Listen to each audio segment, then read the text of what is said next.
Hey, what's up, man? I imagine this one's it, yeah? That is it, man. Awesome. Matt, nice to meet you. Awesome. So what's going on here with it? It's since last year it's been randomly, just killing off at stoplights. You'd be driving just fine on the highway. I guess it's when it gets too hot or something. It just dies off? Yeah, it runs just perfect. You run it for about 15 minutes, get it over the highway, no problems. But when you get to a stop sign, it'll just shut off. What the heck? Yeah. Do you hear any noise or anything? Not necessarily. Now last week, I don't remember if it was last week, the week before that, I texted you saying it came up with a P0022 sensor. Yeah, the notorious solenoids. So when y'all cleared that engine code, did it just stayed off? It didn't come back? It cleared itself. Oh, did it? Yeah, it was weird. Yeah, I was driving because I was going to leave it on for you to see exactly that's what it was doing. So does it do that to you every time? Or just like randomly? Randomly, it would just cut off. Like if you'd be driving 10 minutes, all of a sudden it would okay. And then it would just shut off. Yeah. Like even if you're turning, like sometimes you do it as a turn and it just randomly shut off. You can go ahead and kill it if you don't mind. I'm gonna check some fluids on it. Yeah, I mean, I try to look it up online. They were saying, sometimes it's something to do with the VCT. Yeah, they have a solenoid and a phaser. Yeah, and then they're meant to make the engine have better engine performance, and they adjust the timing corresponding to like the RPMs and stuff. So when you come to an idle, if there's any fault in either or, it messes with the timing, so it'll die off on you. But that's a lot of times, and they're super notorious on these trucks. I mean, they're crazy notorious. So everywhere I looked online, they were saying, that's a lot of the problems they have. The dealership can't find anything on it.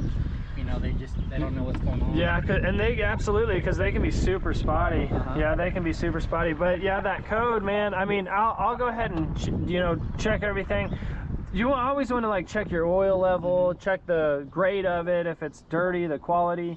But well, the oil light just came on. What is this today? Saturday, came on Tuesday or Wednesday. I've been out of work all week, so I just been stayed home. Okay. So I was going to get back to it this week. Absolutely, man. If your engine oil's low, it will absolutely cause absolutely cause problems in the solenoid and the phaser.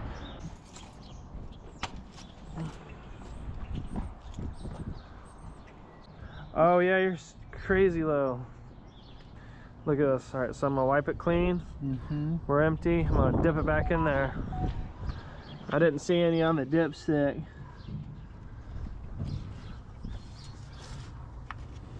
How many miles this thing got on it? I think it hit 140, 150. Okay.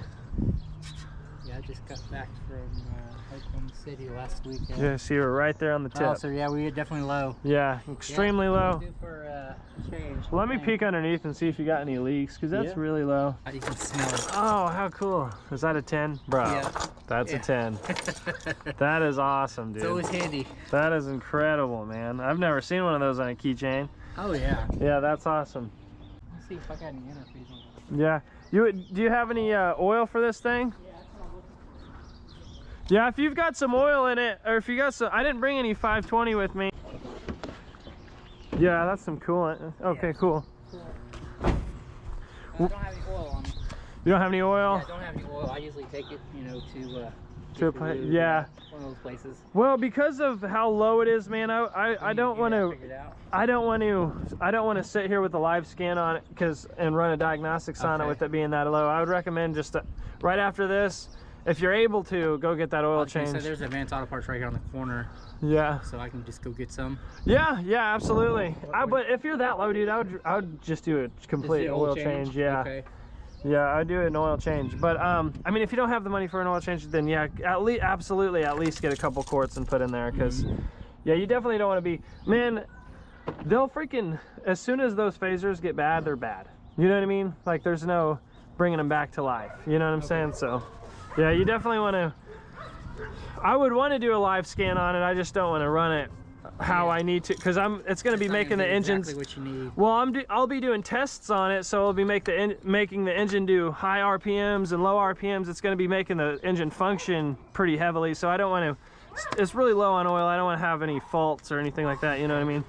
You're not too far, man. If you want to do afterward, if you're still having issues like that, then I'll absolutely come back out here.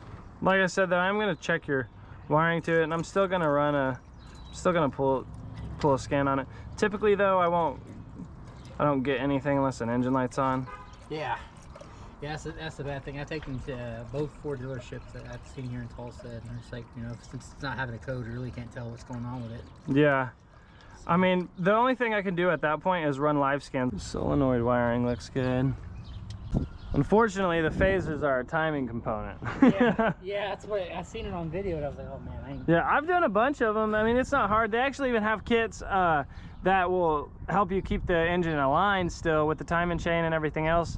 They're just to replace that phaser because they're notorious. So I got this sweet new scanner sent to me from launch. So I figured, I figured try it out. And okay, yeah, that's a new one, nice. Yeah, I used it on my wife's car and just to run a scan through, and it was pretty cool.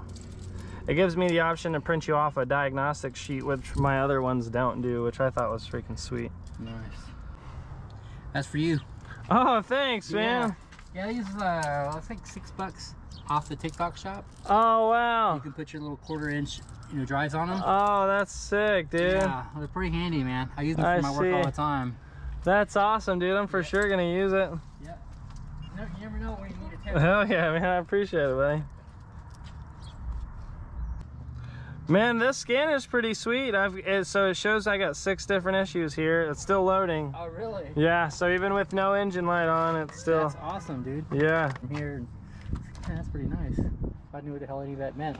So this is what I was talking about, basic diagnostics report. So it gives me this, and No, I was pushing on your seat thing, and it was leaning me up, and I was like, what the heck? Yeah. But yeah, it gives me, so I could like send it to my phone and then send it to you. But so we got, in the BCM, we got 6 here. Tire pressure, pedal lamp, high mounted stop lamp. That'll be the top. DC AC inverter module. Yeah, my power inverter.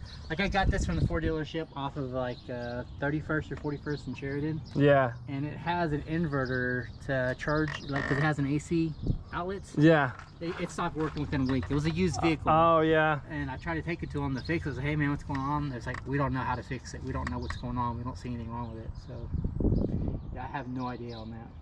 But I noticed my top brake lights don't work. Oh really? Yeah, the top was when you said that. It's like, yeah, yeah. It hasn't worked for like... It says right here, stop lamp control. Yeah. I wonder if that's consumption incorrect. Suspect bulb. So it might be the bulb. Yeah. Okay. How cool is that, dude? Cool. That's pretty sweet, man. All right, so let's keep going here. We got front controls interface module. So we got 4. Lost communication with instrument panel. Missing communication with the accessory protocol interference surface. Data received from ECM is invalid. Received invalid data from restraints control module. So your airbag system. All right, then we got 1 in the PCM. Let's take a look. Yeah, we got the P0022. Yep. Yeah, but those, man, when I first started, I had like 6 different calls on them, and I did them. When I worked for Robertson, I did probably 7 or 8 of them, and they weren't hard. But that's when I figured out they're super notorious. But yeah, just you for sure want to get that oil change. Yeah. And then if you have, dude, literally tell me immediately if you have, after your oil change, if you experience that at all, like right away or even a week later or a month later, tell me immediately, and then we'll come out here and then I'll, you know, inspect the timing chain. We can put everything at top dead center and then check the timing marks and everything, because make sure, you know, there's not any slack in a chain. Or okay guys, so here's the deal. I'm just gonna be real with you. As soon as he said it dies at stop signs randomly, I was like, yeah, it's your phaser. I mean, like, too many of these I've done, guys. Too freaking many. They always have the same freaking problems. They either make a stupid ass noise randomly or upon startup, or they make the vehicle die at random times during stops. I mean, or at idle. But the only way that I've come across to fix those problems is literally just to replace them, guys. So, I mean, fingers crossed, there's first for everything. I didn't have any oil to give them. I know I should. I'm a travel mechanic. I should have oil, but I ran out like 3 days ago, guys, and I haven't stopped and like resupplied myself.